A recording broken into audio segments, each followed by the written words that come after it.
This may be the strangest orchid video I've ever made.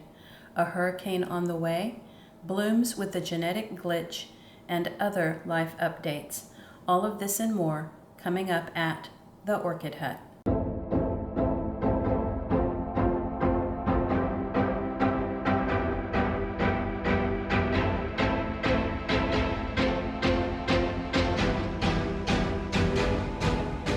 Welcome back to The Orchid Hut.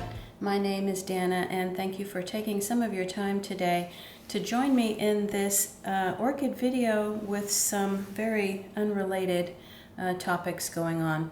I did want to start by letting you know that we are anticipating the arrival of Hurricane Beryl sometime later on today, which is Sunday. So Sunday afternoon into Sunday night, Monday, and possibly even into Tuesday.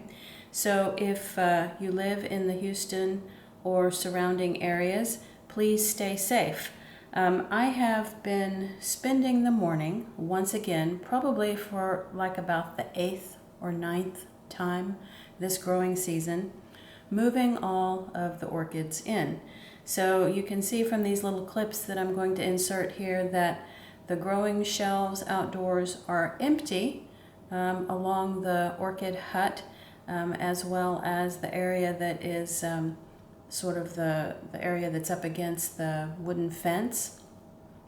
And every single outdoor orchid right now is crammed inside the orchid hut for protection.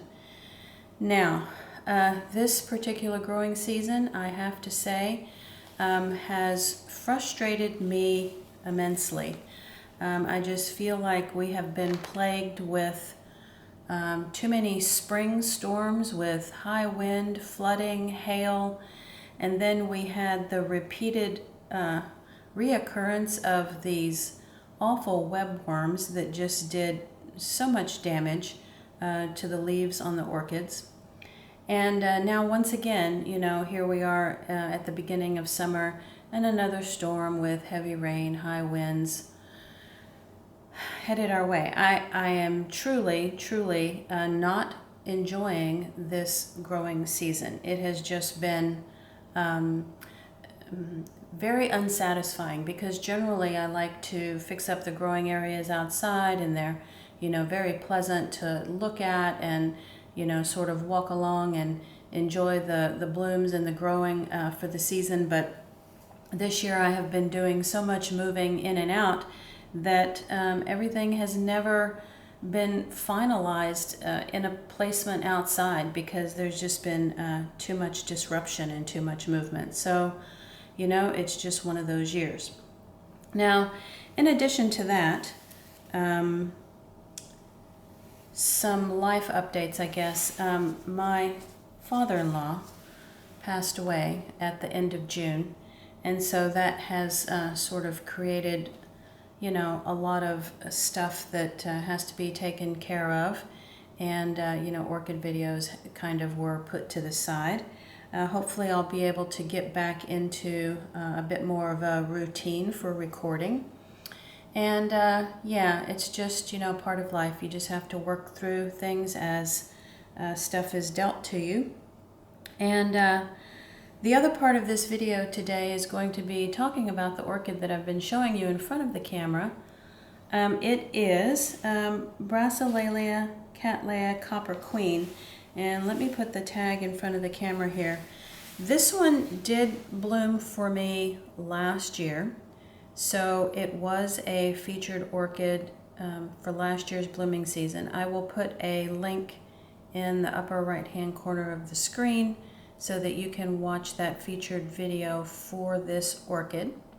It did have, as if I remember correctly, the blooms were not exactly formed correctly last year, and the same thing is happening this year. So we are just going to quickly go over the parts of an orchid bloom and how this one has a bit of a genetic glitch. Now, you know, you might be saying, well, why bother keeping an orchid whose blooms are not formed correctly?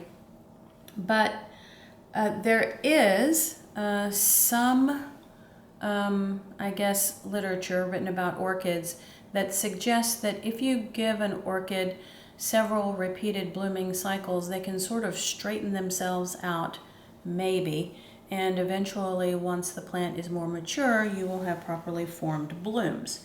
This is only the second time this one has bloomed, so maybe we will need to give it another year or two to see if it sorts itself out. But let's kind of look at the growth pattern here first, and then we'll kind of lead our way up to the bloom here. It has a very straight rhizome growth pattern here, so it's one of those orchids that's difficult to manage in a pot because the older part of the rhizome is here, and it continues to put out new growth, which is spread apart, by an inch, inch and a half for every new growth. And because it grows in a straight line, it always ends up reaching the edge of the pot on the other side. So the growth that started over the winter is this one right here. You can see that it is fully mature. It has not put down roots yet. So the growth pattern of this particular orchid is to put down roots after the pseudobulb is mature, and in this case has bloomed. So let's have a look here. I'm going to show you the bloom. There's actually there were two buds here. One bloom is okay, the other one isn't. So we're going to first look at the bloom that is okay, and hopefully it will stop quivering enough here to focus on the camera. So there are 3 petals and 3 sepals on an orchid bloom. The lip is actually considered a modified petal, or it can be referred to as the labellum. So in this case, the labellum, the lip is frilly with pink and some pink dots with a white rim. It's actually a very attractive lip on this particular orchid. Now, the petals, the other 2 petals, are right here and right here. And then the sepals are on either side of the lip, 2 of them are, and then there's another sepal at the very top of the bloom. So that's kind of the basic structure of an orchid bloom. But now on this particular one, you can tell that something has gone amiss. So let's have a look at this one. So this particular bloom has a fused part that is abnormal. So we have a sepal here, we have a petal here, but one of the dorsal sepals right here is actually fused to the lip, or the labellum.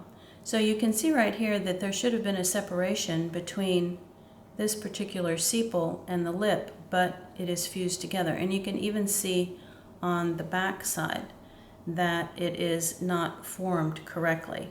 There's a split that should have occurred here and did not, and this bottom part of the lip is also not formed correctly. So you can even tell on the bottom of the bloom that that's not shaped correctly. So, while I am enjoying this particular orchid, it does have some flaws, and I want to see if that kind of corrects itself out over the course of the coming years. And you'll even hear my cat Cece in the background having a meow. All right, so that's a little bit of an introduction to the structure of orchid blooms, and when something isn't going quite right with one of your blooms, just a reminder to give it a little bit of time, and it might sort itself out over the course of several blooming seasons. All right, I think Cece is telling me my video is over. Thank you all so much for watching. If you enjoyed this video, please give it a thumbs up. The subscribe button is coming up in the bottom right-hand corner of the screen, and don't forget the notifications bell to let you know when I've posted something new.